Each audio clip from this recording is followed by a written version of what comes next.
2008 crisis, but from a long time they had been looking for a very specific problem in our region that it was detected that a lot of companies, that business that were sound, that had a very robust history, were just uh, closing. And the main reason was because there was no retirement, uh,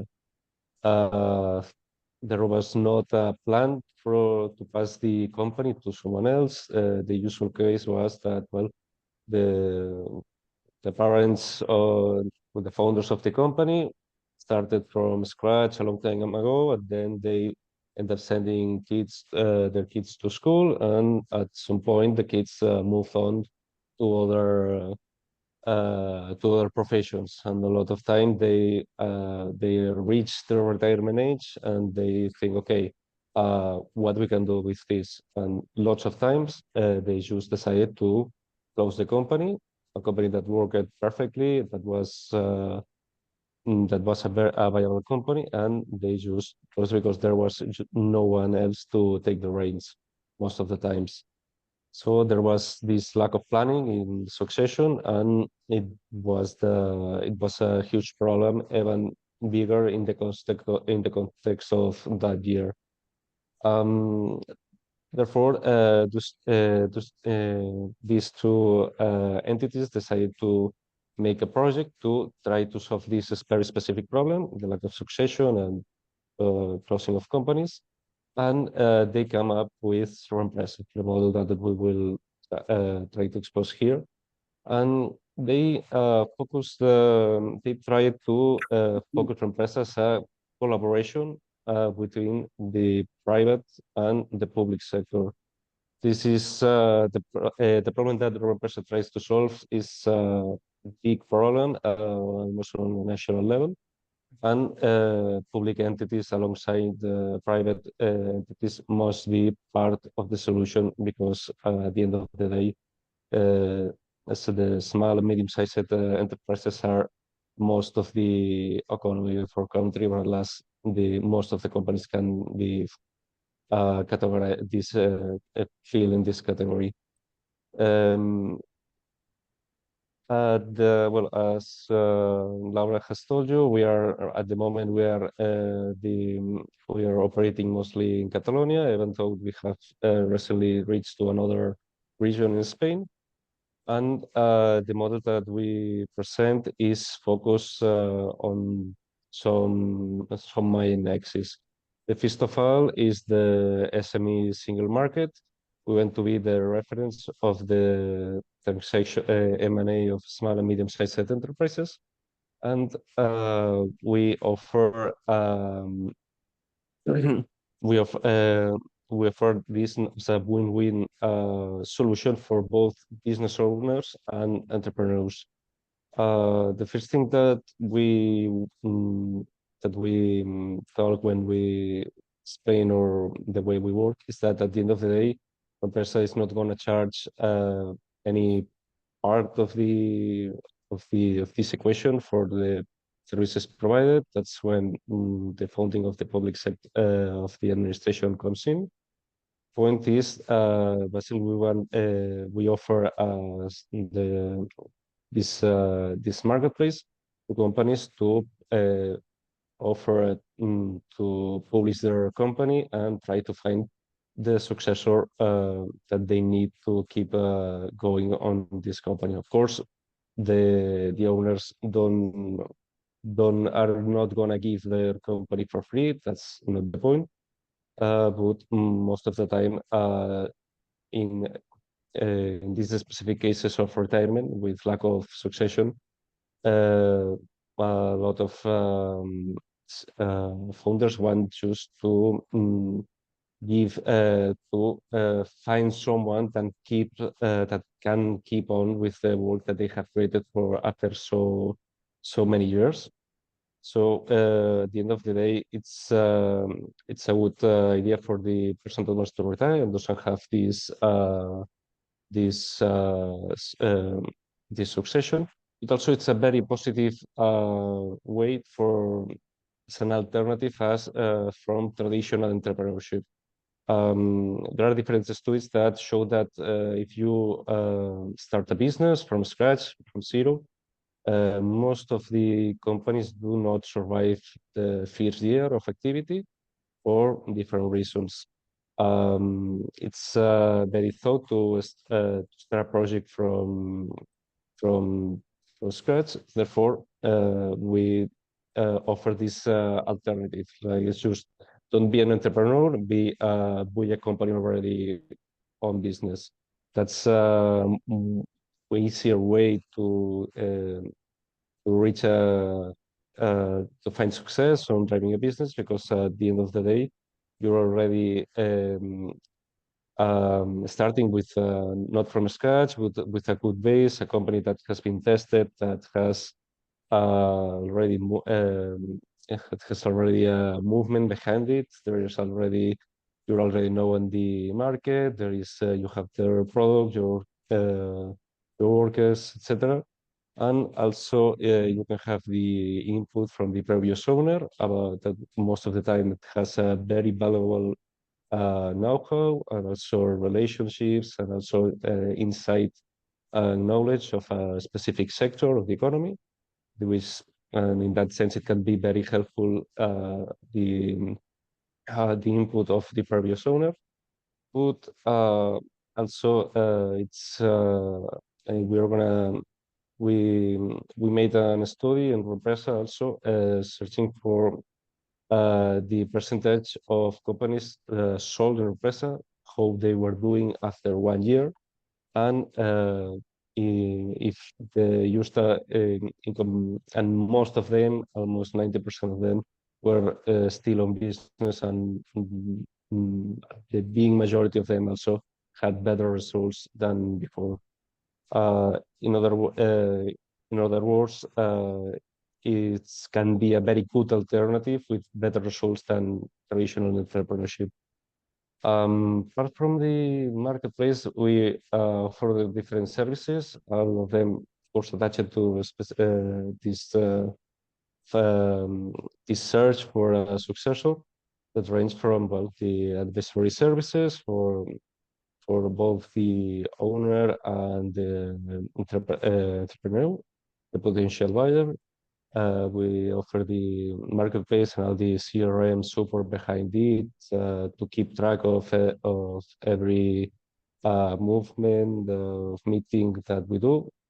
And we also offer a small, let's say we have a small academy inside Reempresa, and we offer different small courses. Most of them are online, so that people from different backgrounds, either people that has already a company or people that wants to start his company, can have more information regarding legal matters, how to approach evaluation of the company, and of the and other things are always related to this type of business.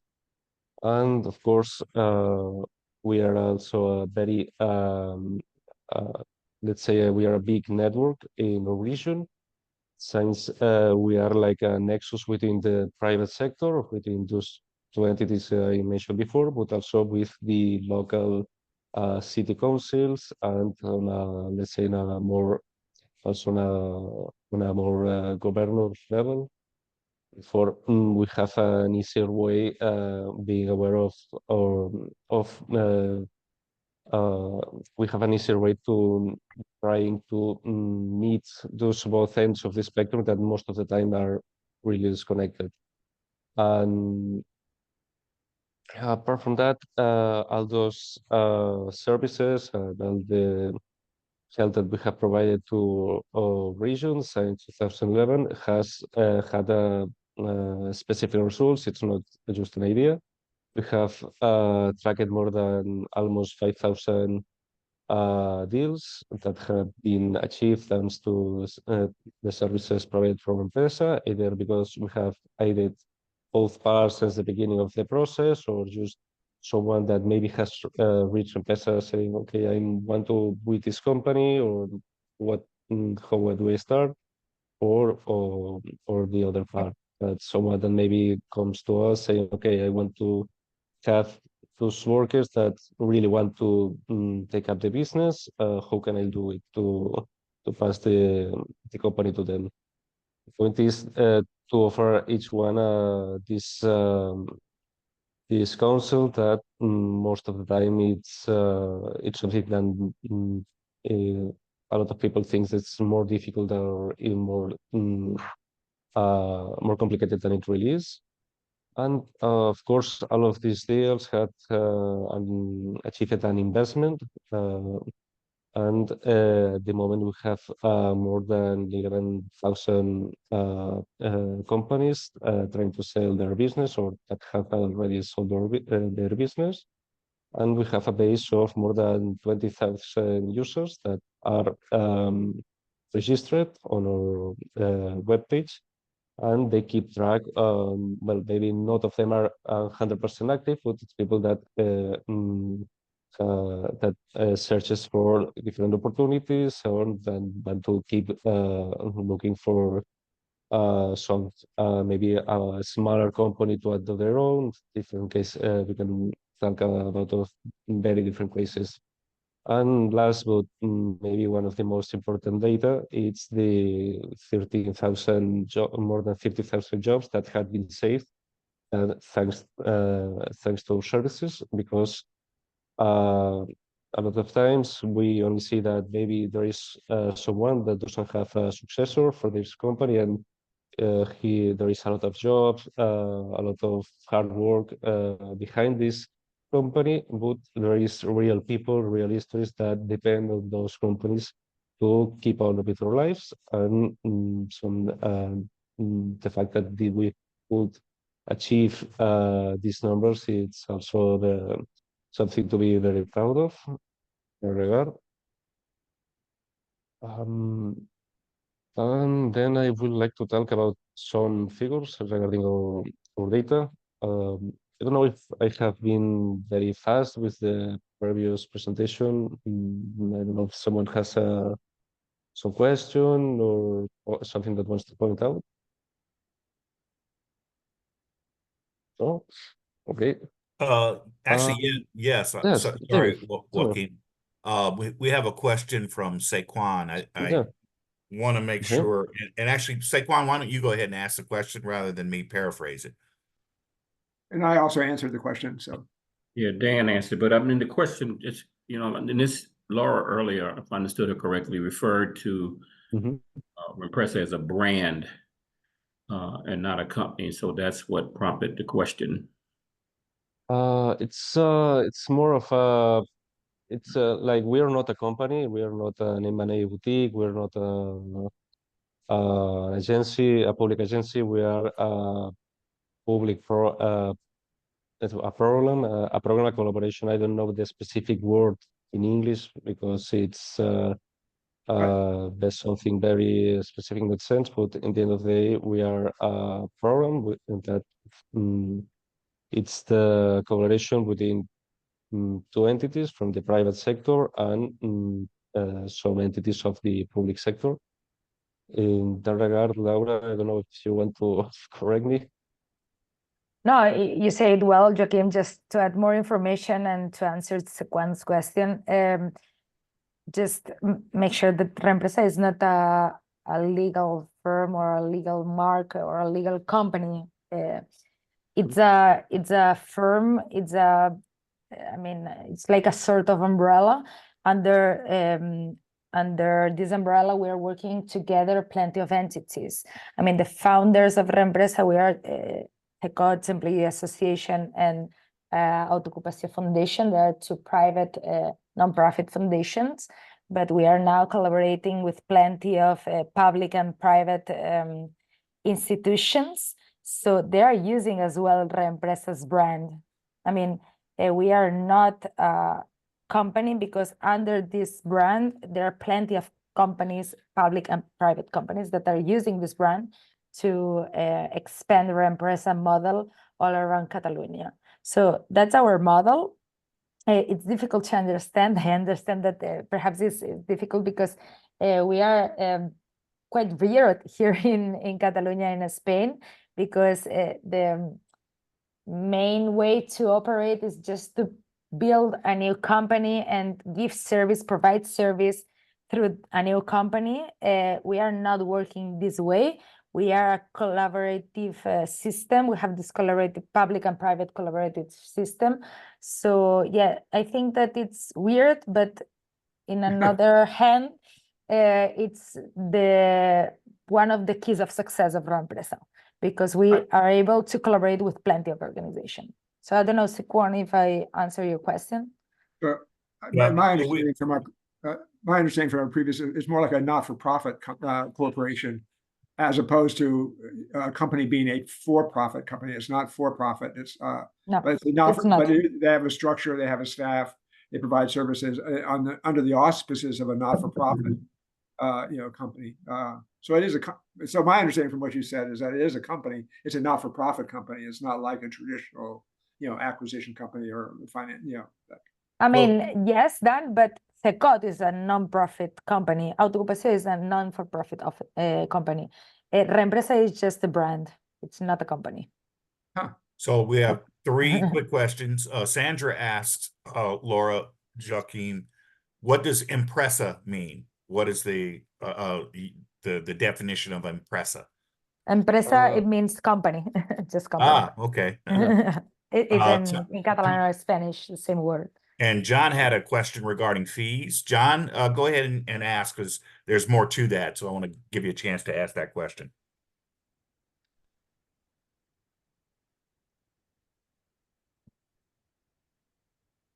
You there, John? I'll read his question, since that looks like he Sorry, might be. I Oh. had my mute clicked.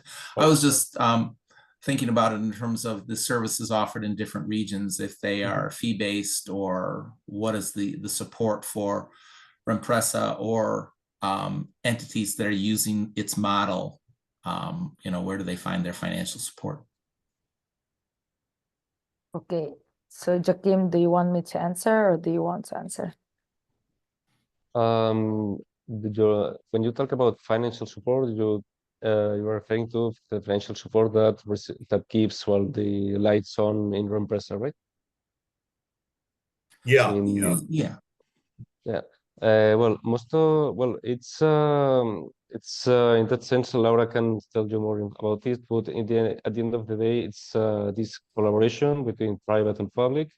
But there is part of the budget comes from Secot and Autoocupación and other private entities. Some of them are bigger, some are smaller, but there is this private part of the budget that comes from them. But there is also a part of the budget that comes from the public administration, or we're talking about the regional government, it will be like on the level of your states, I think, to make a comparison.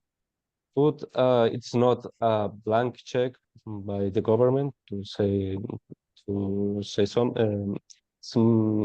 We have some points some objectives that we have to meet, like a number of companies saved, number of people that keeps working on those companies, and after presenting those numbers, we can get this budget or part of that budget. Laura, I don't know if you want to add something of the point. Yeah, I mean, it's what you just mentioned, Joaquim. Our budget comes from our own organization. We are a non-profit organization. So, I mean, we put money to provide this service for free for our users, first of all.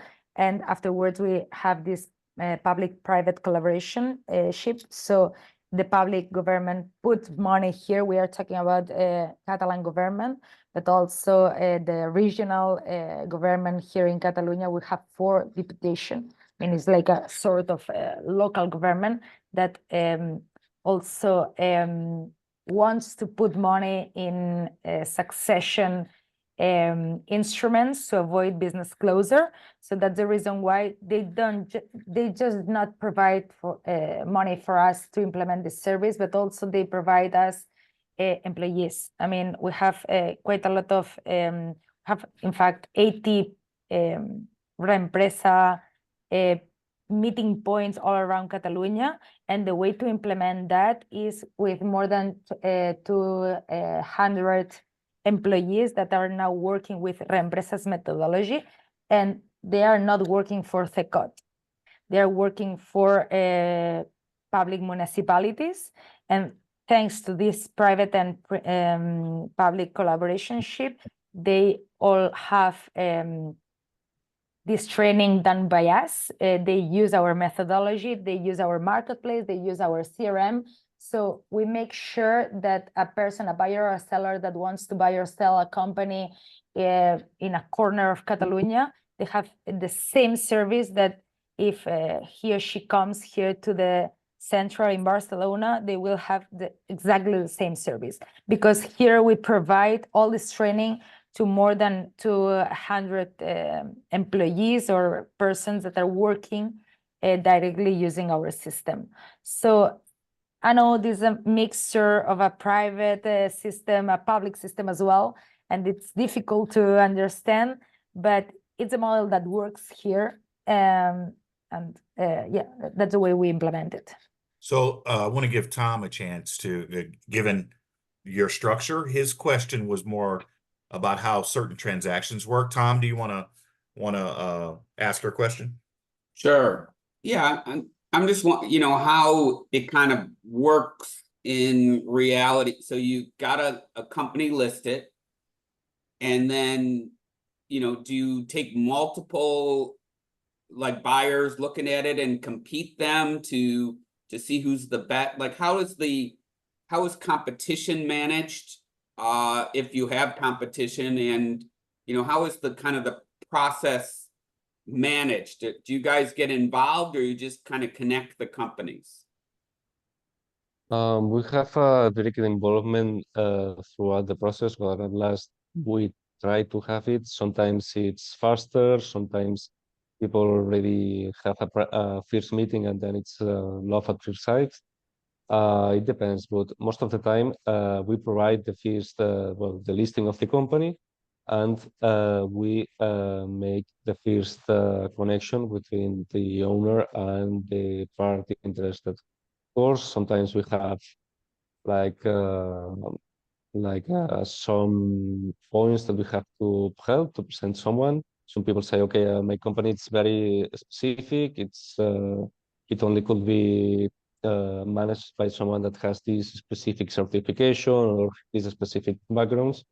But at the end of the day, most people just want to find someone. It's open to, in that sense, it's open to talk with anyone that knocks at our door. Of course, it's always, we always have this first meeting, contact meeting, basically to say, okay, let's explain a bit your activity, some small figures to have an idea of how big or how small the company is, and if it can be something I'm interested with. And at that first meeting, we decide if, okay, let's sign an NDA and let's keep the negotiation on. Let's study this opportunity, or maybe after this first meeting, they decide to, okay, this company is not for me, or I think you're not a good match, and we just discharge this first person that has wanted to make the contact. And well, apart from that, we also provide legal support for the transaction. We write both the NDAs and the deal contract, and we advise on which is the best way to make this deal, and how we can, and which clauses are okay for this project, or maybe if there is some problem, we try to point to it to the both parts, and then try to find a solution.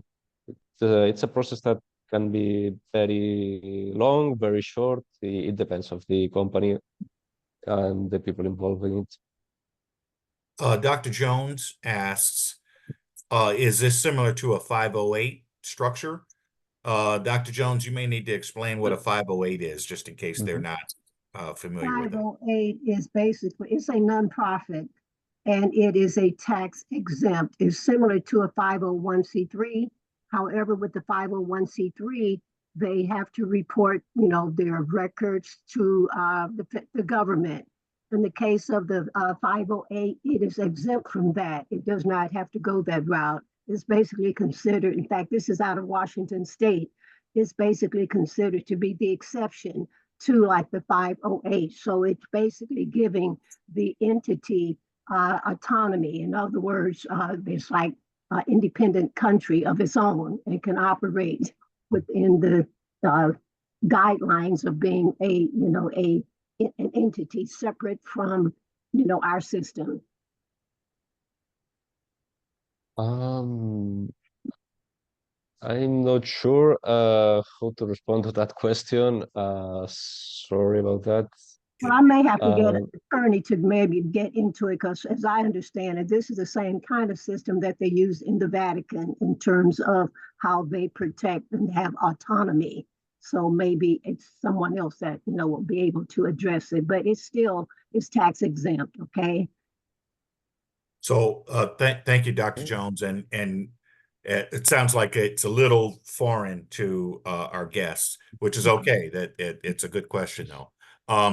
We have several questions, so I'm going to propose a slight pivot. Is everybody okay with continuing the Q&A?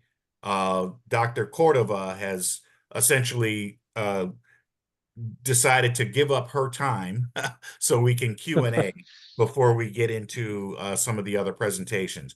Does everyone want to continue with the Q&A? I think that there's some rich questions, and I think we learn a lot more this way. Everybody okay with Q&A for a time? Sure. All right, great. Yes. I saw Gerald's hand up. Gerald, you had a question. Yeah, my question is not so much on the mechanical aspects of Reempresa.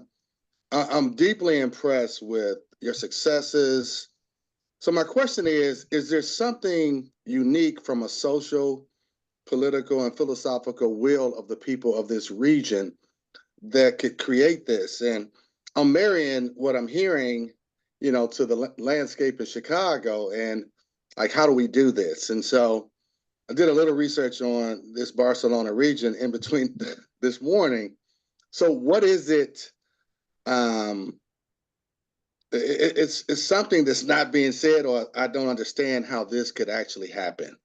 If you could just, I don't want to take us too far off the path, but it just seems incredible. And I don't want to say it's too good to be true, because I know it's true.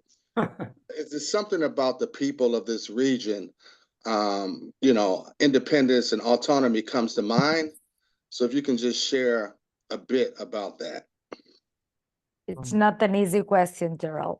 I mean, there are lots of layers here to unpack. Laura, Laura, please. I think we are not special. We just detect a need, and we put a solution to this need. What we detect is what you are now doing in Chicago. We detect that in Catalonia there were a need. We detect that we have plenty of small companies that the business owner will retire and they have not succession. And it was just the first part of the picture. Afterwards, we see that we have plenty of service that just encourage entrepreneurs to launch a new business. And it's not a mistake. It's good that the new entrepreneurs launch a new business here in Catalonia, as well in US and all around the world. But if they want to create a company that it's already existing, perhaps it's not quite a good idea, because they will compete with the one that perhaps is now being sold. No. So what we created was just the response to a need that we detect. And I think that the key point here for the Reempresa success is to be able to understand that just two organizations as Secoto or Autoocupación won't be able to achieve the huge problem that the lack of succession represents here in Catalonia. And the second part of the picture is that our service is not just focused on the medium side of the companies or the smaller ones. We are working with micro enterprises. We are talking about enterprises that they have a turnover of around 200, 300,000 euros, not 1 million euros of turnover. I mean, we are talking about very small companies, but they're the ones that configures yeah, this is very important because we are talking about the 98% of SMEs in Catalonia, and they are they don't have any kind of service regarding business succession. We are talking about retail. We are talking about small services, small industry sectors as well. Perhaps we have enterprises that have 0 employees, 1, 2, 5, 10, perhaps 50 employees, but we are talking about very small companies. Okay, so I think Gerald, here is the point of our success, that all these companies, they don't have any kind of service regarding business succession. So we are the only one that we can just provide the service free of charge. So Jim Beddoes, does that answer your question? You asked about how do they contract with these entities? Yeah, I'm just really, if I sign a contract with Reempresa, who am I signing with? What's the entity? You don't need to sign any contract with us. To use our service, it's not necessary to sign anything. You just need to provide us information, and you will sign. If you want to sell a company, you will sign the contract with the buyer, and if you want to buy a company, you will sign a contract with the seller. But it's not mandatory. In fact, it's not necessary to sign any kind of contract with Reempresa or any of the companies that are working through the umbrella or the brand of Reempresa. So who do I send my information then to within this umbrella? Okay, so it depends. The main office that you go. I mean, we have more than 80 points, Reempresa points all around Catalonia and also Balearic Island. So if you want to have a proximity service, you may go to your city council, and in your city council you have a Reempresa service, because we train the employees of the city council of your small town. So you go there, you provide your information there, and the employee of the city council just will put all this information into our CRM and will use our marketplace. So you're giving this information to the point Reempresa that you choose to give the information. Excellent. So this would normally be the spot in our program today where Teresa would give a scholarly account and probably share slides, but she's indicated that she'd rather do Q&A. So Teresa, I'm going to flip the script a bit and let you ask your series of questions directly. So I'm going to give you the floor for 6 minutes. Okay. All right, folks. The slides I had were a little bit of detail on the report that we did on succession planning, and you're able to find that on our website, or I can send you the slides that I was going to send. And there was a little bit about the context, namely the importance of doing succession planning, the aging baby boomers, for example. And the whole idea of Reempresa isn't just that it's enterprise, it's re-enterprise, that you're taking a company that's functioning and then you're providing this sort of vehicle for it to be then not closed, right? I think what the goal that has been stated, for example, by Laura and by Joaquin, is that they want to save plans from closing, and so how to sort of give them this rekindling, if you will. So I think if we want to do more of this, then the kind of questions I had, rather than present those slides, were really about what it would take for us to do it on this end. And I think those are some of the other questions that people have asked as well.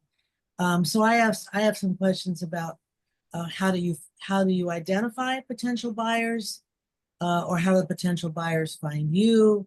How do you find the potential sellers, or how do they find you? So that's the first sort of set of questions. Okay, so sorry, yeah, go Laura. ahead, Joaquin. No, please go ahead. Okay.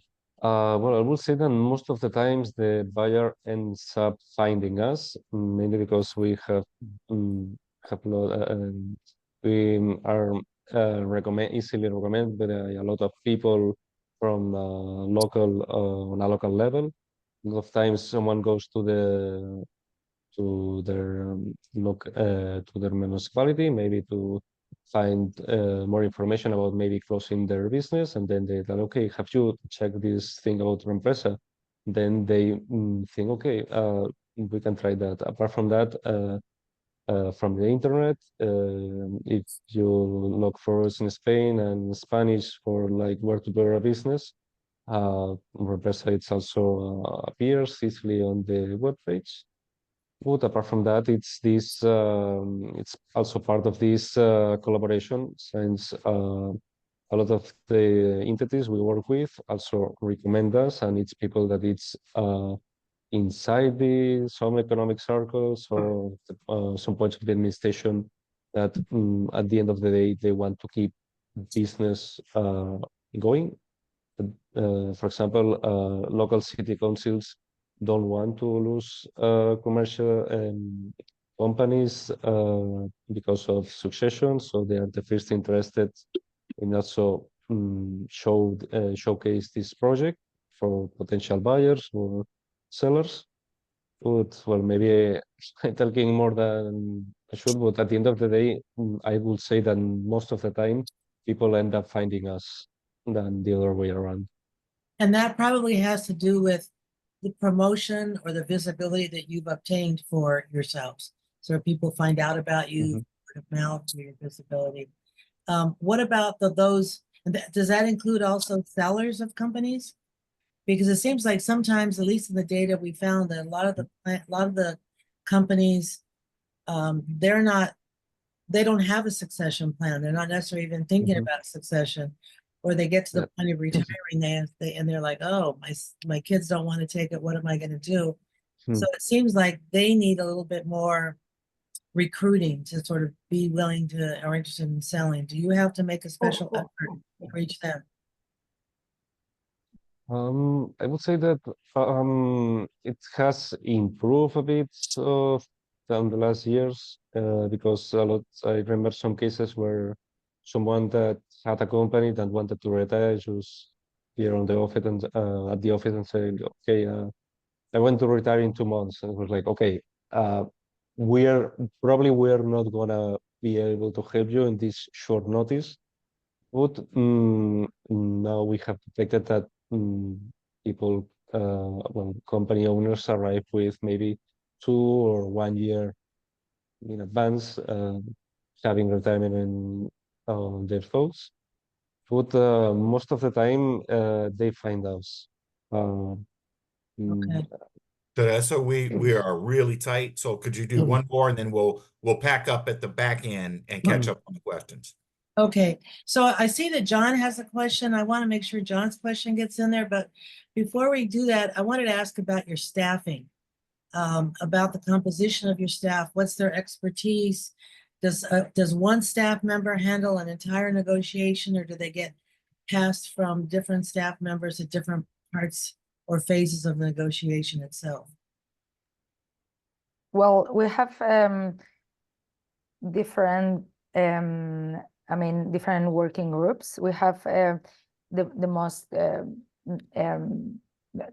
advisory team is the most the one that are more working group. I mean, we have nowadays more than 200 advisors all around Catalonia using our methodology, but we have as well in Cecota and Autoocupació a commercial team that is looking all around Catalonia, some business that will be transferred in the next years. So we have this kind of commercial prospection as well that raise awareness all around Catalonia to small businesses. We have as well, here we have two people working there. We have as well a communication team So we have 3 persons working there to just communicate what the whole things that we do and to raise awareness using our channels. I mean, our website, our social media. We do quite a lot of activity regarding communication. We have quite a close relationship with press.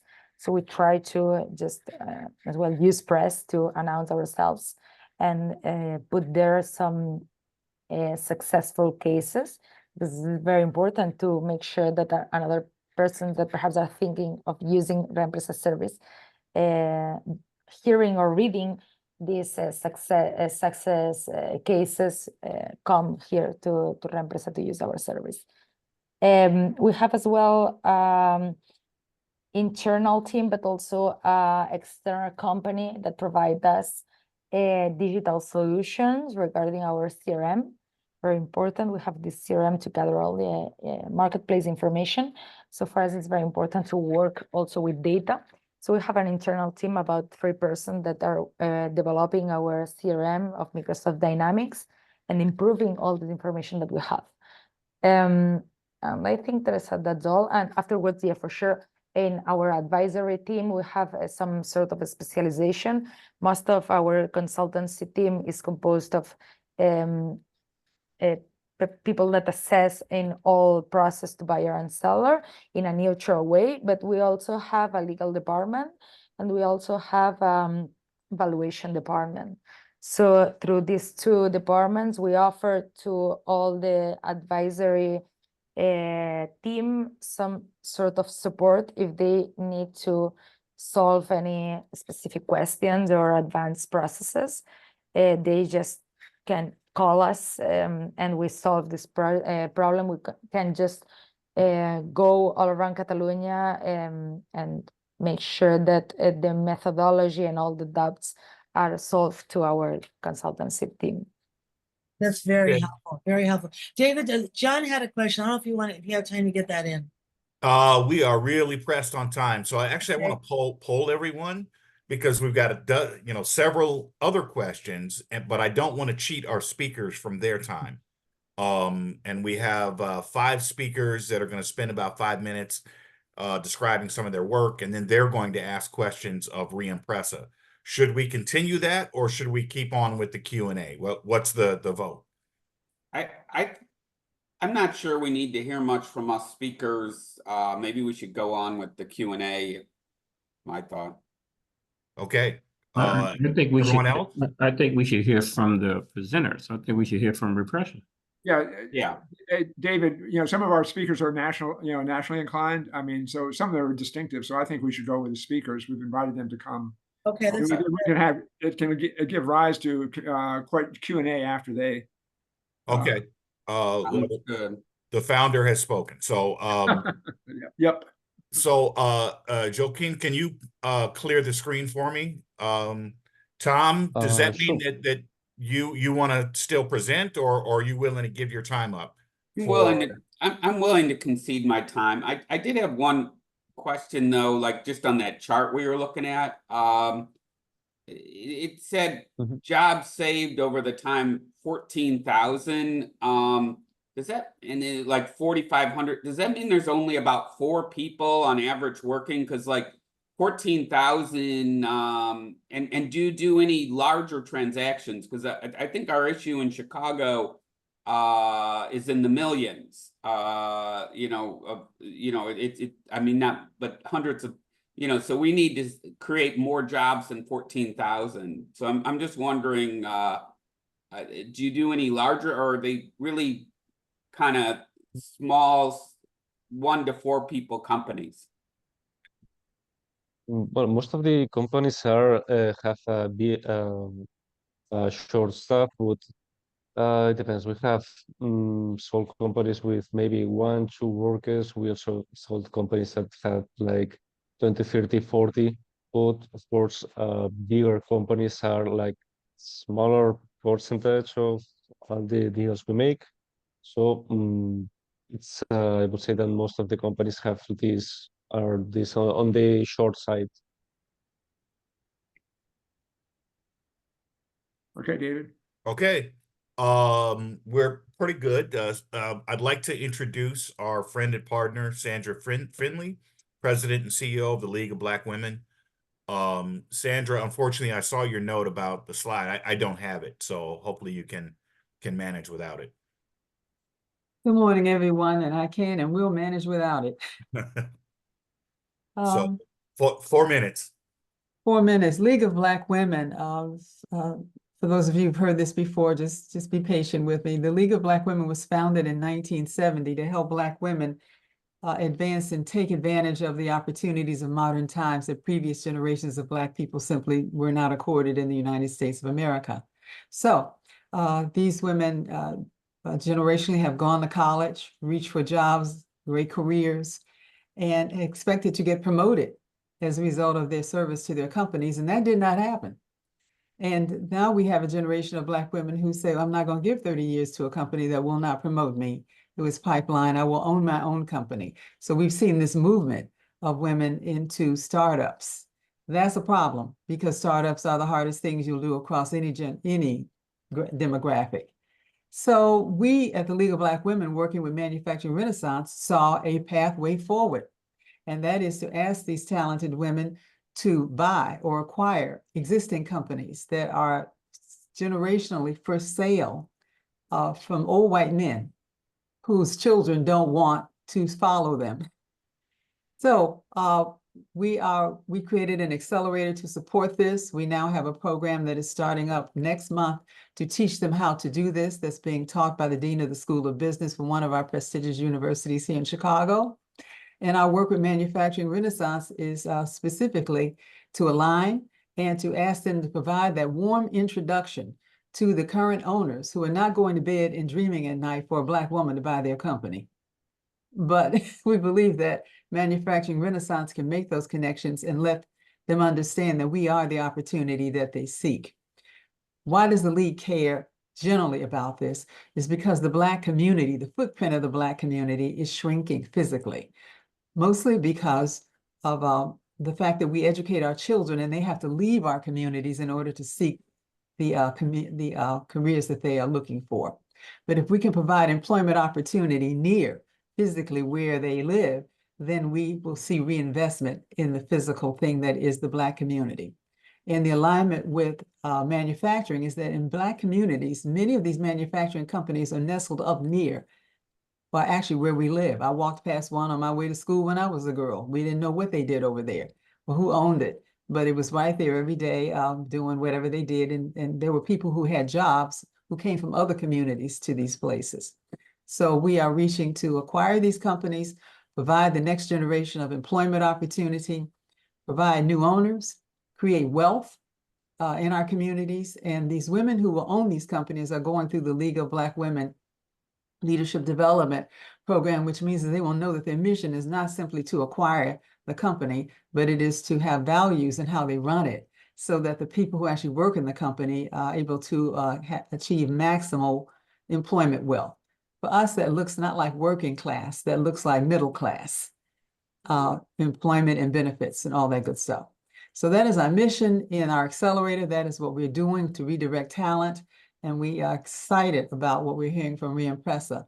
My question to you when you get a chance to respond again is, do you see any resistance via gender to the idea of who owns the companies that you that you resell, rehouse? Are women successful with buying these companies? Joaquin, would you rather take a quick answer or wait until we have more time at the end? No, it's I think I can give a quick answer.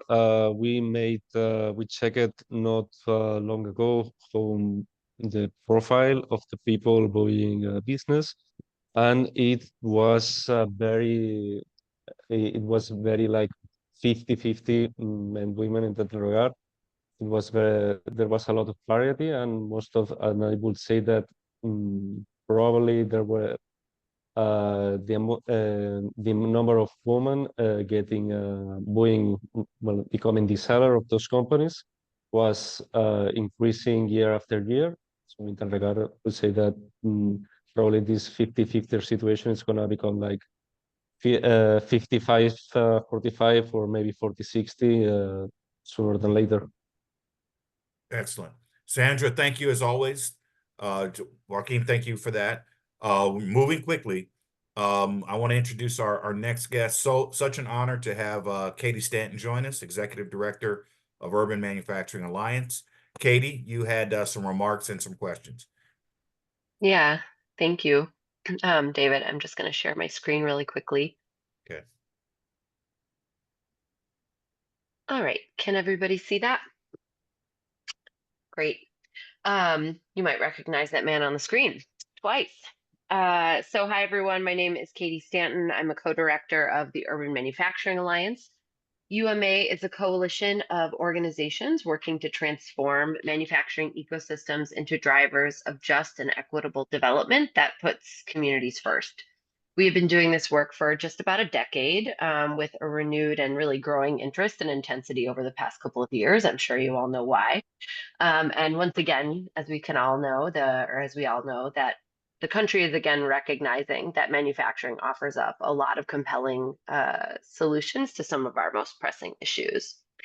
And so I just want to talk for a second about the way that we do our work. So we take a systems change approach, meaning that we know that change comes after connections and relationships are built. And so what we do is we identify stakeholders across two groups of intermediaries, those who traditionally associate with the sector and then those who do not. And then rather than continuing to have them act in silos, we engage with both sets of practitioners and organizations to share, learn, and co-create solutions in which we then scale with them in new places or in their own communities. And our approach really creates the conditions for building and leveraging community power through manufacturing. So today I'm just going to talk about one of our programs. We do work across our 4 pillars, but I'll just touch on catalytic capital. Our program today that I want to tell you about is called TEAM, which stands for Tools for Equitable Acquisitions in Manufacturing. And TEAM works to train community-based lenders like CDFIs or credit unions or even banks and other intermediaries to integrate succession planning and into their lending and their technical assistance offerings. We believe that rather than us trying to work directly with businesses themselves to help them with transitions, that we'll have more uptake and therefore better outcomes if we train the ecosystem of practitioners and service providers that already have the trust and relationships with those businesses to do succession planning, blending, and work. Katie, Yep. sorry. I'm hearing that they're not seeing the slideshow. It's not moving from the first slide. Oh, how neat. Okay. So either you should go full screen slide presentation, or how is you that? have to go Can you see that? slide. Yeah, that's better. Okay. All right. Thanks. Sorry, I was moving on my screen. So this is just the, here, I'll go back really quickly. This is just the slide about how we do our work, the different kinds of practitioners, how we engage them, and then how we take programs to scale. This slide is about TEAM, Tools for Equitable Acquisitions in Manufacturing. And then just really quickly, I know we're crunched on time. I just wanted to talk about some of the outcomes of our initial TEAM pilot. So we worked with 4 CDFIs across the US. And so far, via those trainings, our pilot CDFI participants have supported 14 businesses in creating succession plans. And we have really learned to understand what it takes to operationalize this work. Further, 2 of our CDFI participants debuted really innovative lending approaches to supporting manufacturing companies through transitions. One of them, Pacific Coast Regional, created an employee ownership loan program specifically to support transitions there in California. Another CDFI named Mountain BizWorks in North Carolina stood up a new program with internal with their own staff called Market Advisors that focuses on buying, selling, and valuing businesses, almost like a brokerage firm within a community lending operation. And so my question for Joaquin is, I have 2. One is, who are some of the unexpected ecosystem actors in your work? And you can ignore that one. I think the second one is more interesting, which is, what funding sources exist to help buyers and sellers complete the transactions in your work? Okay. you're referring to on financial level to get funding in order to make an acquisition. Well, we have in Reempresa, we have a financial partnership with a local bank. Apart from that, there are other entities. Some of them are NGOs, or some of them are more similar non-profit that also focus on financing specific projects. And apart from that, we also see that there is sometimes, not most of the times, but there's also, let's say, financing from the owner of the company, in the sense that there is a down payment, let's say 70-80% of the selling price of that company, and maybe the rest, they let's pay the rest 20-30% maybe next year. That will be like the most of the financing aspects. And the first question you said, with I didn't quite get it. Could you repeat it, please?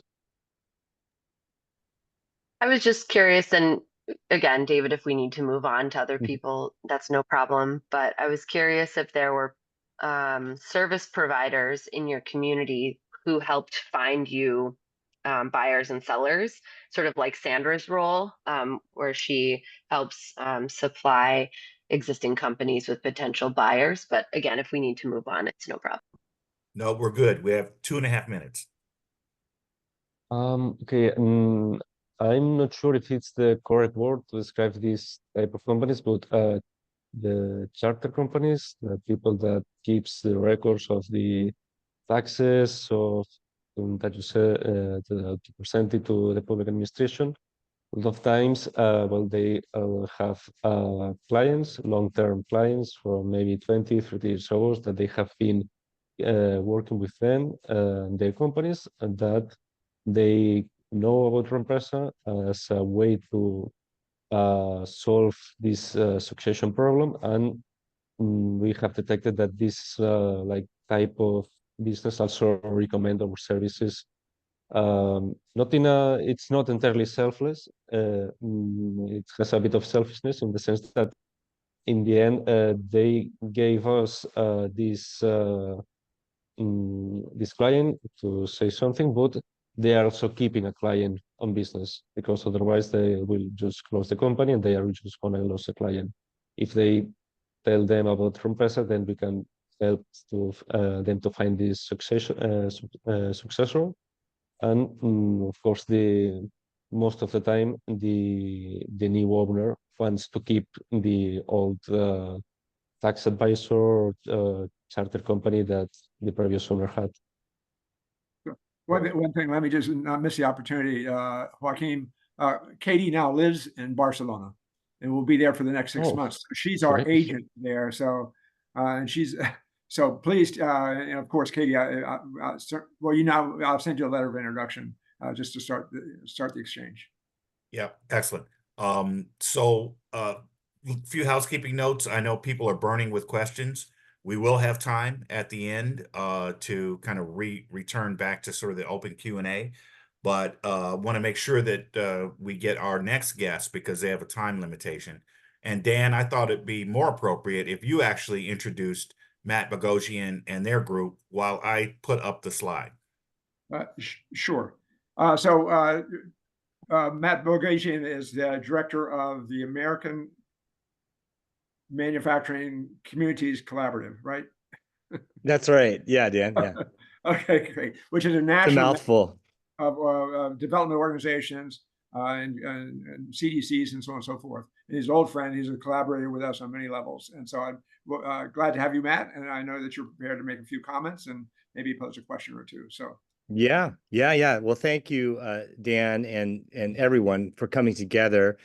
Dan's right. Yeah. I head up a national nonprofit organization called AMCC, and we're partners with and designated by the U.S. federal government as our nation's manufacturing community of practice.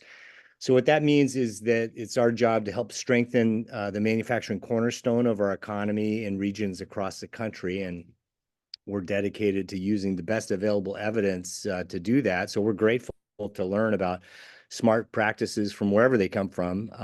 It's the evidence that counts, right? Yeah. So we look forward to learning from our friends in Spain and anywhere to strengthen our regions and lift us up towards sustainable development. Here in the States, we frame the work we need to do in this three-part framework. So David, if you could go on to the next slide. Well, this is the basic on what we do. Basically, we're a national network. This slide describes our open source evidence-based activities. We have a weekly call and a weekly newsletter. We do roadshows around the United States with collaborators, co-creators, we call them, in the public, private, and nonprofit sector. And you can learn more about us at our website, americanmcc.org. But what I wanted to just share is kind of how we frame the scope of the challenge in the United States and where succession planning fits into that. So if you could go to the next slide there, we frame it around these three lenses. Really is the way we look at it. Is, how are we going to have long-term prosperity? Well, we need to make smarter products that solve problems and improve the human condition in key manufacturing industries. And so you can see it on that slide, and you can go to the next slide, David. Just kind of highlights that left lens there. So defense, energy, transportation, ag, IT, and health. That's how we help our regions prioritize how they strengthen their manufacturing sector. Every region is different, right? So they all bring different expertise into those industries. And of course, new technologies is an important piece of that. But it gets at what are we making, right? What are the products that we make that solve problems and improve the human condition? The second lens we use, and this is like kind of like, well, how do we do it? Right? It happens on the ground in regions, in public and private and nonprofit organizations working together in an ecosystem for those particular manufacturers. And this is where succession planning in the United States is critical, right? So we have 250,000 manufacturers, give or take, in the United States. Most of them are small, medium-sized enterprises, and most of them are owned by older people. And so we're really concerned about that. Capital access is a piece of that. Workforce and training is a piece of that, and so on. So that second lens is super important, and looking forward to learning about, smarter succession planning tools and tactics wherever they come from. The third lens that we focus on is, what are our aims? What are we shooting for? And we call that sustainable development. That is economic competitiveness for companies and the regions, but also for the people working there, with social equity. And of course, making sure that we take advantage of the trends for clean energy and environmental sustainability, reducing our greenhouse gases, and of course, national security. So it's those three lenses that we use that I hope adds value to seeing kind of where we're coming from and trying to help regions around the country. And then that's at the framework on the top level, and then you get down to those 250,000 manufacturers. How are we going to help them do that? We've seen in our roadshows around the country some really interesting practices around employee ownership. Super excited to learn about what you guys, Dan, you asked, what question do I have for Reempresa in Spain, colleagues there? I'm curious about how, impressive statistics, right? From 2011, 11,000 businesses for sale, and you've helped enable 4,800 new acquisitions. That really is impressive. I wonder, how did you get it off the ground? Maybe, you already talked about that a little bit, but that's something that I'd be curious to learn about, so that we can drawing lessons from that model. Yeah. Okay, I was not in Reempresa at the very beginning, but I could say that most of course, the first years were harder than the rest. and most of the work, most of these first deals that we closed and these first users we had were provided thanks to the framework of the other entities we work with from Ticot and Autoocupació. They were like the main providers of both sellers and potential buyers in that sense. And after that, the process just accelerated, and the involvement of the public sector also helped to boost to what is today. And by the way, let me just say, to summarize, we had an earlier meeting with a smaller subset, and everybody is now enthusiastic about pursuing the partnership to get into more detail about the questions, including the history and what are the stages that they went through in terms of their development. So that information will, and all these questions, that information will be available to us. Excellent. Great. Thank you, Matt. And thank you for taking time in your busy schedule. And we fit it in perfectly. So I'm pleased that we got that done. Again, everyone, questions, we'll pick up the full community questions shortly after this last presentation from our very own Pauline Lake. Pauline's going to tell you a little bit more detail about the early warning process, and then we'll open this thing back up again because people have some really excellent questions. Pauline?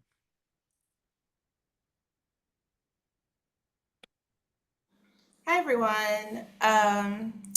Great discussion this morning and great to hear from all of the presenters. I just had a few slides to share what we've been up to at Manufacturing Renaissance and try to bring this together with Reempresa. So here at Manufacturing Renaissance, we have a community wealth building funded project from the city of Chicago. And just briefly, we have our core team, which has Dan, David, and myself, plus Erica, our executive director, and then 6 awesome advisory committee members, some of them who have been on the call and also joined us earlier, that have been working together to get this project up and running, which is essentially working with expanding and starting our early warning network.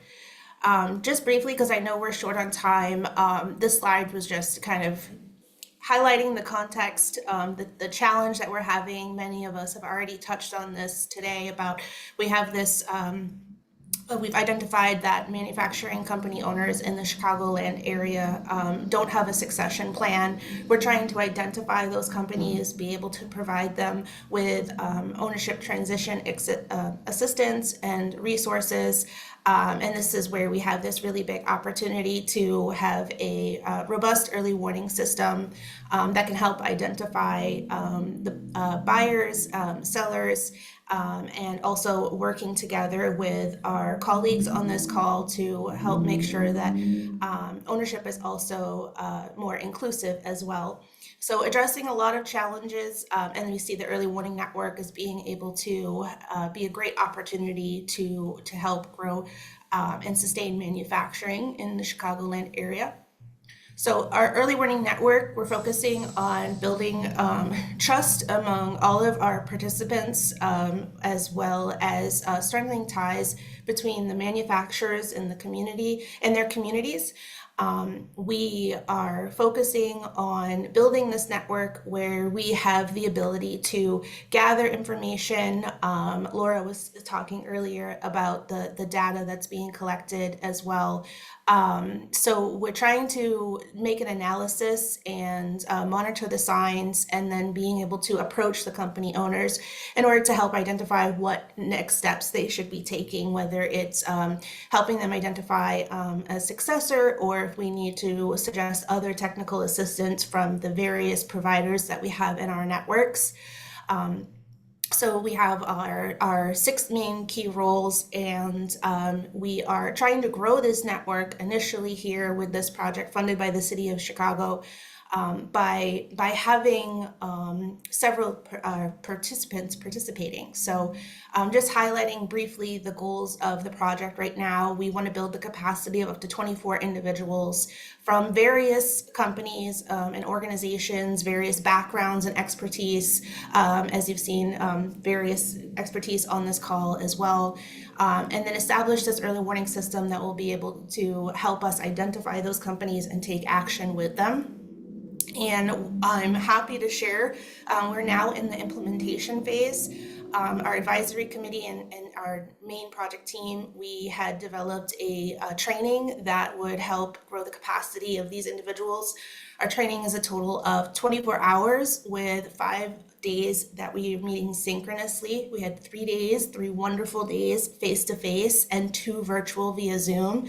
And then we also have a kind of a complimentary online course using the dashboard Thinkific, an online learning platform that's hosting all of our course material, which I'll show a quick preview of in a moment. We are aiming to have our closing ceremony in just a couple of weeks here to celebrate our participants who participated in the training. You can see some photos here of them in action. We were hosted by Keller Products, one of the local manufacturing companies who have been very supportive and active and engaged with us for a very long time, and also by our fellow colleagues and friends at UIC Great Cities Institute, hosted 2 days as well for great discussion, great training, learning to identify what the warning signs are, how to have conversations with company owners and community members, the very first steps to being able to identify those companies before we take action in trying to support them.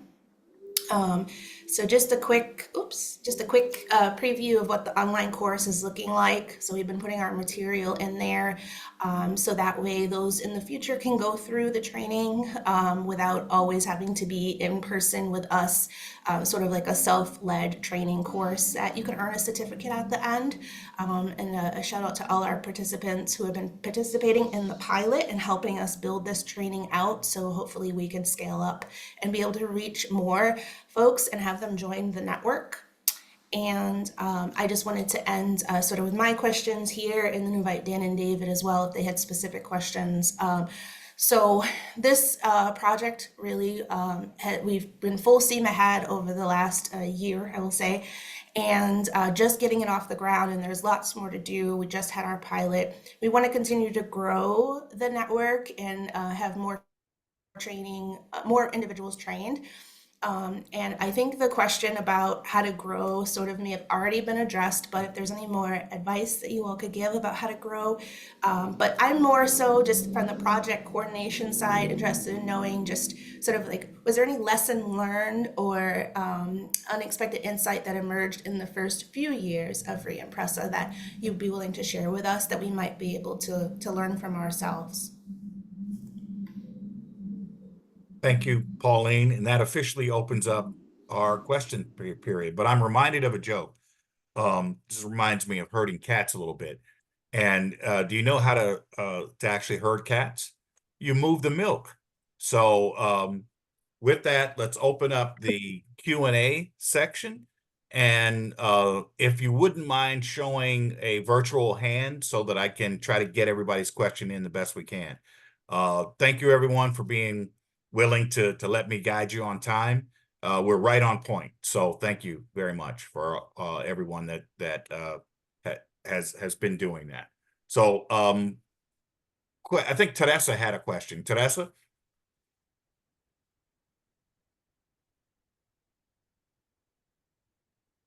I'm sorry, David, what did you ask me?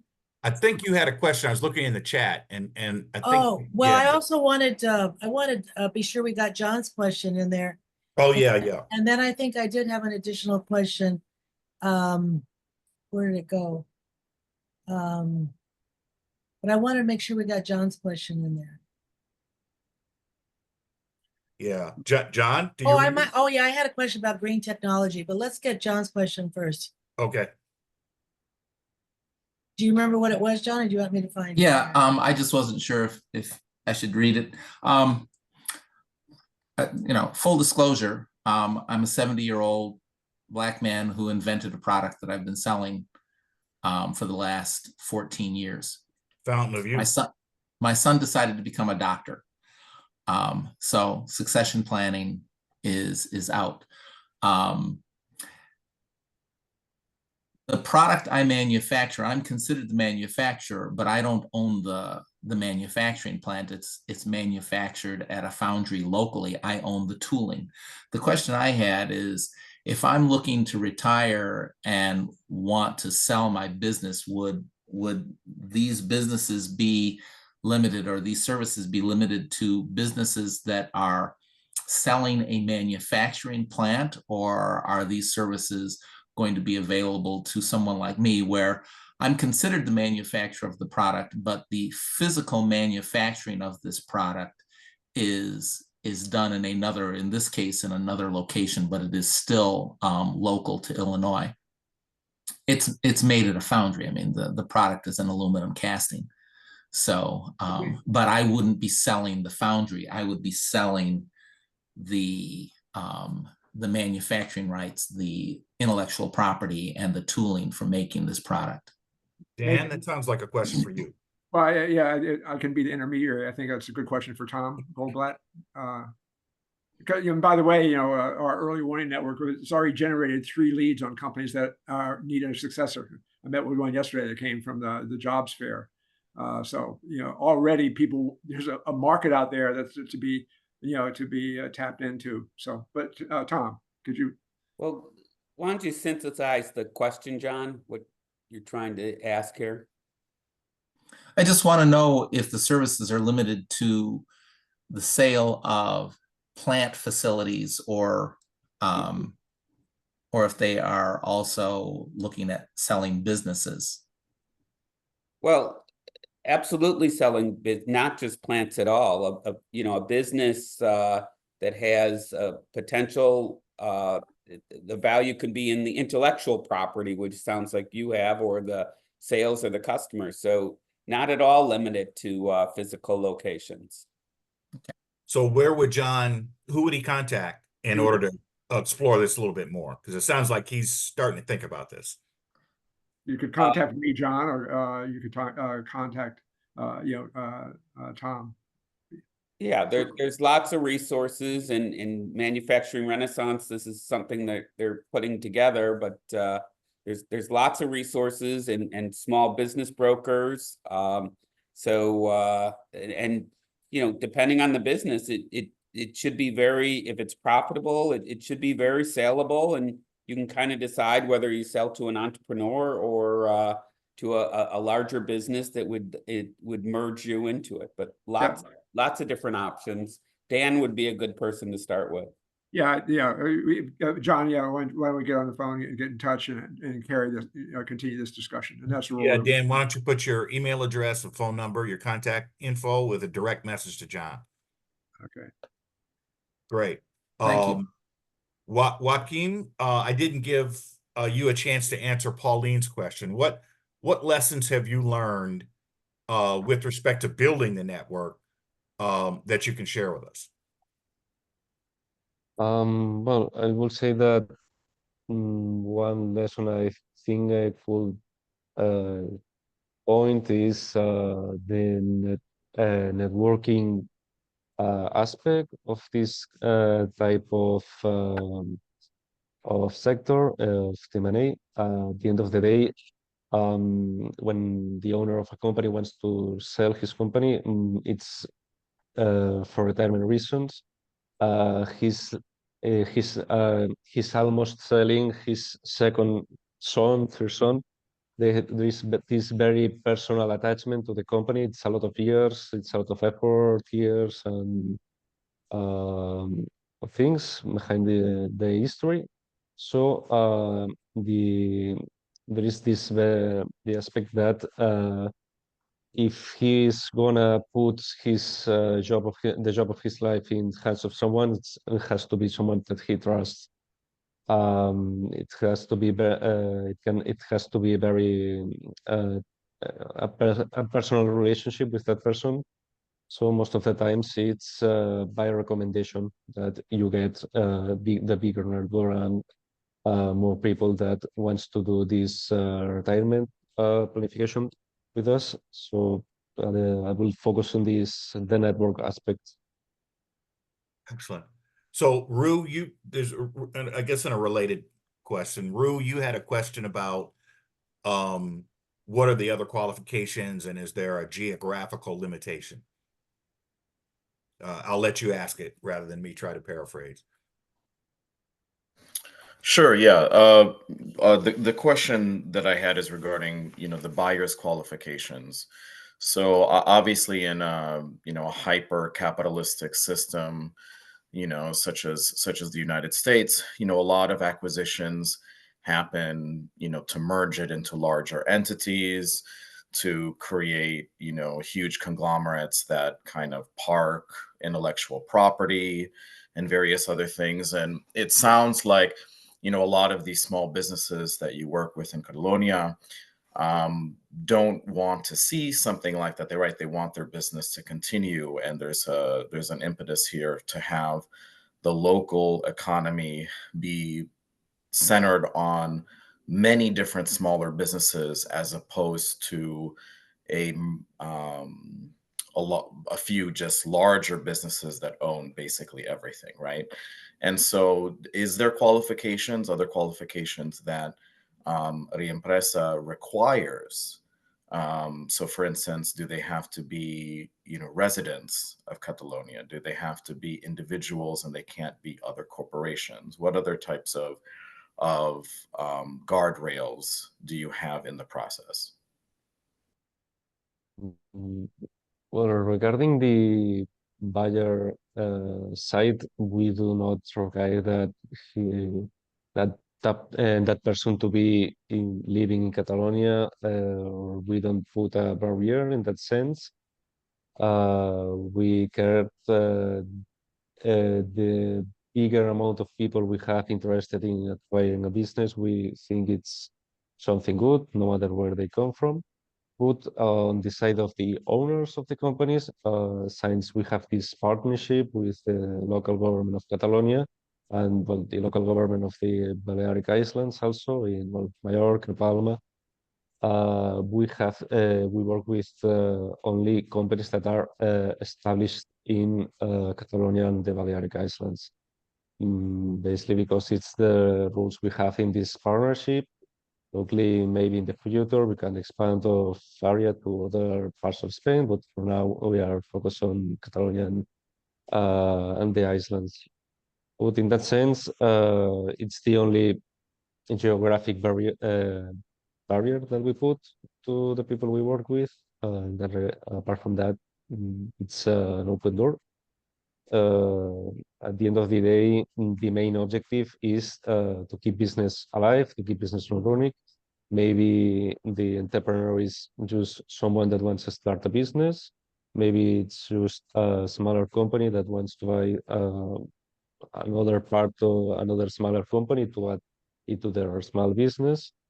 But we also have detected this, maybe there are some bigger companies, but it's maybe less than 1% or 0.5% of the total buyers registered in Reempresa. So in that sense, it's an open door, but most of our buyers are mostly individuals or other small companies. So Dan, I see your hand up, but I'm going to take host privilege just for one quick question. Sure. Joaquin, one of the big issues with a lot of our manufacturers is finding trained talent in the workforce. And I didn't hear you guys talk much about the idea of pipeline. So workforce training pipeline, making, particularly as people age out of these companies. Is that a service that you offer? Do you work with workforce development agencies or schools to provide that service to a buyer or a seller who may need to have skilled workforce? Okay. One of the entities that we work with, Autoocupación, It's very focused in the aspects you told me about, more of the work, keep the worker qualifications, and the more educational aspect of everything. But also looking on the side of the owner, to there is in almost all of the deals we close, there is always a clause referring that the previous owner must stay some time in touch with the new owner and their old workers, to help in position being with like a small mentoring, uh, with advice and other helpful ways they can provide to the workers. But regarding this pipeline you told me about the workers, it's something that it's in the expertise of one of those organizations we work with more than Reempresa. Great. Dan, you have 2 minutes, but I want to acknowledge our Manufacturing Renaissance Board Chair, Ed Hamburg. Hey, Ed, welcome. Glad to see you. Dan, go ahead. I was just going to actually make up some wrapping up comments, but anybody else was there a burning question? Or Ed, did you have anything you wanted to say? Or okay. Sandra looks like her hand is up. Real quick, Sandra, do you have something? Yes, I do. Quick question. Well, real quick to John's question. John, yes, we are interested in your product, and what we've done already is we have others who have products like you do. And one of the things that we did was help them increase their sales, and then look for a manufacturing plant to buy that where they can manufacture their product along with whatever else was being manufactured. So I'd like to talk with you about the possibilities there. For Joaquin, do you see Reempresa as a temporary intervention in this phase of a shift in opportunity in your country, or is it in your mind a permanent partner in what needs to happen in order to keep the flow going between opportunity and talent? I will say that at the beginning, Reempresa was very focused on the retirement problem of a lot of companies, but we expanded to other reasons to sell the business, be it health issues, be it personal reasons, or other circumstances.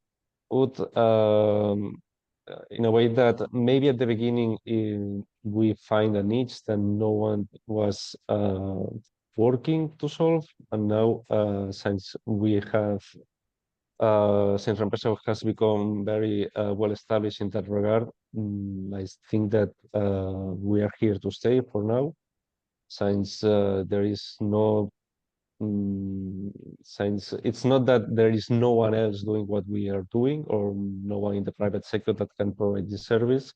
It's more that there is always a lot of work to solve the problem that we have. And for now, I think we are we are here to stay, and we are becoming permanent in that regard. Good. All right, there we go. We have to cut the questions. I'm going to take 1 minute, and Dan will close us out with the final minute. First, I want to thank everyone, our guests, our partners, our collaborators, and in particular, Joaquin and Laura. We look forward to continuing our conversation and really learning more and figuring out where we can partner. So we appreciate that. I want to thank all the other presenters and especially the folks that came in from other parts of the country. Very, very pleased by your attendance and participation. Those of you that did not send me your slides, please do, because I'll send out shortly after this a summary along with the slides so everyone can kind of relive this moment. Dan, do you want to finish us up? Yeah, sure.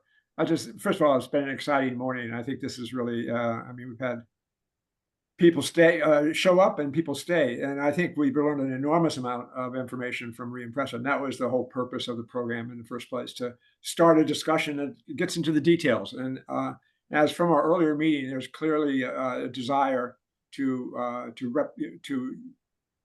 have the benefit of Reempresa's knowledge as we set up our own programs. We have the Manufacturing Succession Solutions program and our early warning network.